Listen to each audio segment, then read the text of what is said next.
Hello दोस्तों, स्वागत है आपका स्टडी गुरु चैनल में। अगर आपने बीएससी कोर्स चुना है, आप बीएससी कर रहे हैं और आपको कठिन लग रहा है बीएससी, तो हम आपको इस वीडियो के माध्यम से ऐसा तरीका बताएंगे आप बीएससी आसानी के साथ पास कर सकोगे, और वो भी अच्छे नंबरों के साथ। क्योंकि ऐसे में सभी स्टूडेंट होते हैं जो बीएससी में एडमिशन तो ले लेते हैं, लेकिन जब वो अपना सिलेबस देखते हैं तो उनको कुछ समझ में नहीं आता कि किस प्रकार से हम बीएससी पास कर पाएंगे। और अगर आपको भी कुछ समझ में नहीं आ रहा, आप भी बीएससी पास करना चाहते हैं, वो भी विदाउट एटीकेटी, तो आप इस वीडियो को अवश्य देखिएगा। हम आपको इसमें पूरी जानकारी देंगे कि किस प्रकार से आप आसानी के साथ बीएससी पास कर पाओगे। लेकिन सबसे पहले आपसे एक छोटी सी रिक्वेस्ट है, आप हमारे चैनल को सब्सक्राइब करके बेल आइकन को अवश्य प्रेस करें, जिससे हर लेटेस्ट वीडियो आपको मिलती रहे। तो ये बिल्कुल फ्री है, जल्दी से कर दीजिएगा। तो चलिए अब शुरू करते हैं वीडियो को।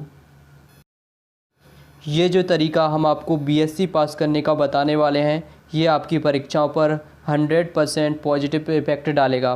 तो ऐसे में क्या होता है, सबसे ज़्यादा उन स्टूडेंटों को प्रॉब्लम होती है बीएससी पास करने में जो पहली बार बीएससी के फर्स्ट ईयर में होते हैं, क्योंकि उनको ये नॉलेज भी नहीं होता कि किस प्रकार का पेपर आना है और किस प्रकार से उन्हें सॉल्व करना है, कैसी कॉपी आना है, इससे वो अनजान रहते हैं। इसलिए उनको इस बात को लेकर ज़्यादा टेंशन रहती है। तो दोस्तों, बीएससी का पेपर कैसा आता है, तो आप हमारे चैनल पर से वीडियो देख सकते हैं। हमारे चैनल पर बीएससी के पेपर्स डले हुए हैं। और इसके अलावा जो कॉपी की बात करते हैं, तो कॉपी आपकी 40 पेज की आएगी, तो जिसमें आपको किस प्रकार से लिखना है वो भी हम आपको लास्ट में बताएंगे।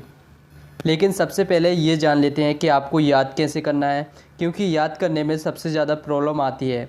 तो दोस्तों, अगर आपका सिलेबस में से कोई सा क्वेश्चन या कोई सा भी क्वेश्चन हो किसी भी चैप्टर का या किसी भी सब्जेक्ट का, तो आप उस क्वेश्चन को 11th-12th में अवश्य मैच करके देखें। क्योंकि अधिकतर जो बीएससी फर्स्ट ईयर के क्वेश्चन आंसर रहते हैं, वो हमेशा 11th-12th के क्वेश्चन आंसरों से मिलते जुलते रहते हैं। अगर आपको जो बीएससी के सिलेबस में क्वेश्चन आंसर दिए हुए हैं, वो अगर आपको 11th और 12th के नोट्सों में मिल जाते हैं, तो आप उनको याद करें, क्योंकि वो आपको पहले से याद होंगे। तो आपको सिर्फ याद करने की ज़रूरत नहीं है, सिर्फ रिवीजन से आपका काम चल जाएगा। और उसमें आपको थोड़े बहुत पॉइंट आपको जो सरल हो वो निकाल कर आपको उन क्वेश्चन आंसरों में जोड़ सकते हैं, जिससे आपको आंसर भी आपका बड़ा हो जाए और आपको थोड़े अच्छे नंबर भी मिल पाएंगे।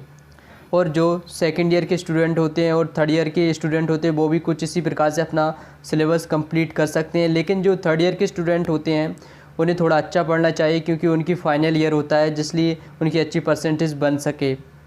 और इसके अलावा याद करने का आपका जो दूसरा तरीका है वो है 20। तो यहाँ पर जो यूनिवर्सिटी की 20 रहती हैं, तो आप उनके हिसाब से अपना तैयारी कर सकते हैं बीएससी की, क्योंकि उनमें सभी इम्पोर्टेंट क्वेश्चन दिए हुए होते हैं।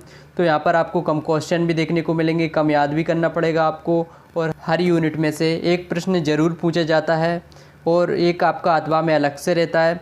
तो इस प्रकार से आपके क्वेश्चन आते हैं परीक्षाओं में, जिसकी आप तैयारी भी आसानी के साथ कर सकते हो 20 में। और 20 से पढ़ने का एक और फ़ायदा है कि आपको कौन सा क्वेश्चन किस ईयर में किस यूनिवर्सिटी से पूछा गया था, तो इसकी नॉलेज आपको मिल जाती है, जिससे आपको ये पता लगता है कि कौन सा क्वेश्चन जो है वो इम्पोर्टेंट है और कौन सा क्वेश्चन इम्पोर्टेंट नहीं है। तो इसकी नॉलेज आपको 20 से मिल जाती है।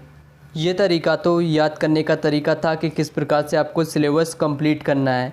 लेकिन इसके बाद में जो सबसे इम्पोर्टेंट तरीका है वो ये है कि आपको परीक्षा की जो कॉपी रहती है, उसमें आपको किस प्रकार से लिखना है और कितने पेज आपके भरे होने चाहिए, ये जानना आपके लिए ज़रूरी है, क्योंकि तभी आप अच्छे नंबर लेकर आ सकते हो और तभी पास हो पाओगे। तो चलिए इस टॉपिक को भी समझ लेते हैं।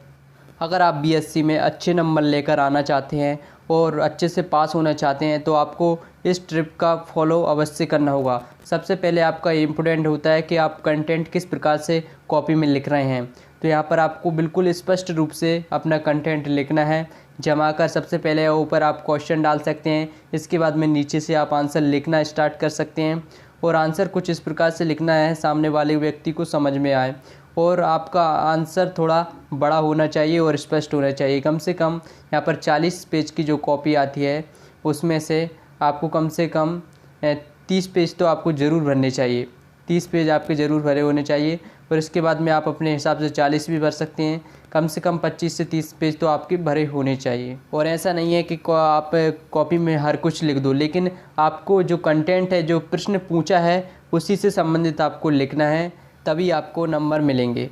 तो दोस्तों, अगर आपको ये वीडियो पसंद आई हो तो आप इस वीडियो को लाइक कर सकते हैं और चैनल को सब्सक्राइब करके बेल आइकन को प्रेस अवश्य करें और अपने दोस्तों के साथ अवश्य शेयर करें। आप उनसे गद्दारी नहीं कर सकते।